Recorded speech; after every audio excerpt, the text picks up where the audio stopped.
observations about what's going on there. A couple of points to bear in mind, and many of you know these things already. When we talk about Afghanistan, we're not really talking about a country in the sense that we think of most countries. This is a country that was created by British civil servants, many, many decades ago, by drawing borders, in many instances, through tribal territories. The Pashtuns, their areas got cut right in half. Half of them are in Pakistan, half of them are in Afghanistan. They don't feel particular loyalty to Afghanistan. It's family, it's tribe, and then country. And they go back and forth across the border, as we know, because that, of course, is what the terrorists are doing and the Taliban are doing.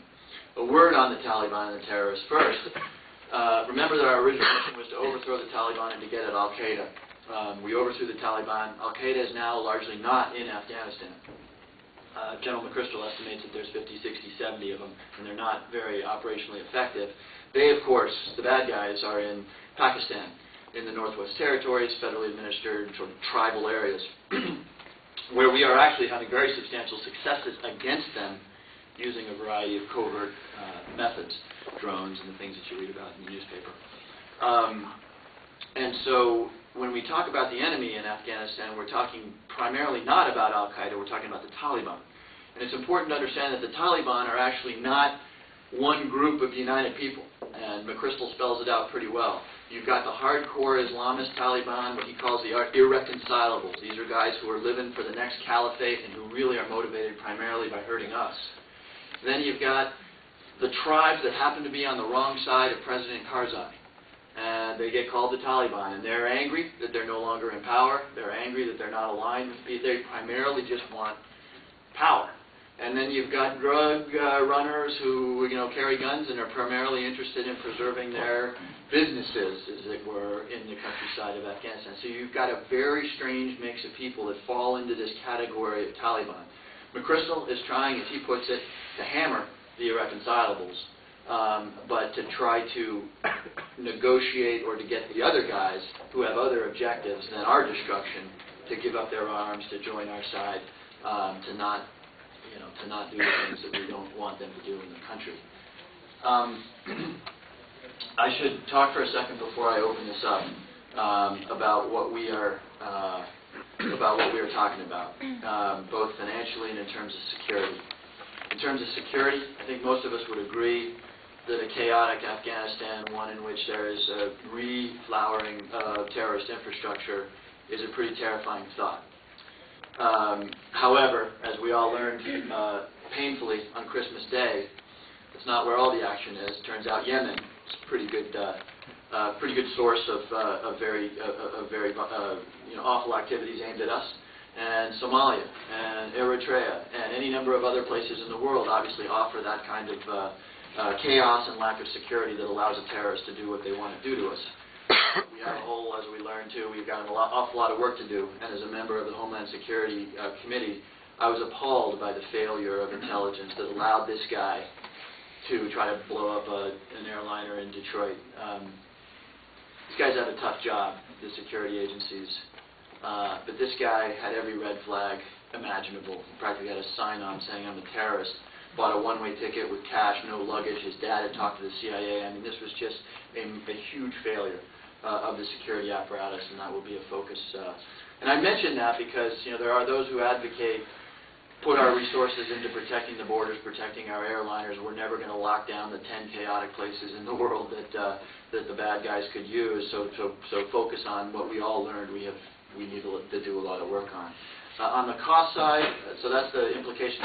On security, of course, as I mentioned before, sitting on Homeland Security, the two countries on this planet I worry most about are Iran and Pakistan. And why? Because those are the two areas where you've got a nexus between nuclear weapons and the potential of Islamic extremism. And having a footprint there one way or another from that standpoint makes some sense. The cost, we talked a little bit about. This will not get less violent for our troops. It will, in all likelihood, get more so. General McCaffrey did a report in which he anticipates the casualty counts for the U.S. could go up substantially. And as I mentioned earlier, the numbers we are talking about are roughly $100 billion a year, and that's very substantial money. So with that, what I'm going to ask is that people line up on the microphone if they care to make a comment. or a question.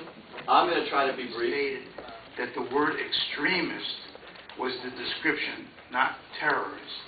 Brennan's purpose is to create hysteria in America, and this incident has accomplished hysteria. Extremists are allowed to fly to America. Terrorists are prohibited. That is Brennan's official policy. Dear Jim, in lieu of the facts you mentioned, which you just mentioned here, his father reported him to the embassy. He paid cash for the ticket. He had a one-way ticket. He had no luggage for the trip. Failure by the gate inspectors to find the bomb. Umar's father didn't want his son to hurt people, kill people, or to get into serious trouble, so he reported his son. Did the father need to do a flip, a jig, or something in addition to walking into the embassy to report his son in order for the officials to accept his serious warning? The government you are part of, the Republican Democratic crime family, wants to create hysterical conditions in America. You need to demand criminal charges are made to indict the officials who purposely and maliciously chose to ignore the warning for mass murder. The officials you are protecting can then choose the defense that they were too stupid to put Umar on the no-fly list. I predict you will reject prosecuting the American officials who maliciously decided to ignore the reliable warning Umar's father gave them. Lastly, this incident proves that the Afghanistan war has no capacity at all to reduce, much less eliminate, terrorism. The mission, as stated by Obama, is ridiculous on its face. Thanks, Steve. Let me ask also, I happen to know Steve, but before you ask a question, just give us your name. Look, I talked a little bit about the failure in the security. I'm going to coddle. What I will do on that committee will be anything but coddling. And if there was criminal intent, we will prosecute. I fear, and I suspect, that this is not a question of criminal intent. It is a question of incompetence. But that's the point. Here, just like the guy ran out of the bank with his guns and the money. Okay, we know he robbed the bank. He could have an excuse that he was really going to do it for charity or whatever the heck it is. That's the point.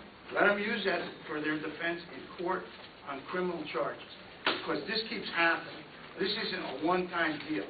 This happens over and over again. All right, Steve. Okay, I get your point. If there is evidence of criminal wrongdoing, I will support its prosecution. Okay.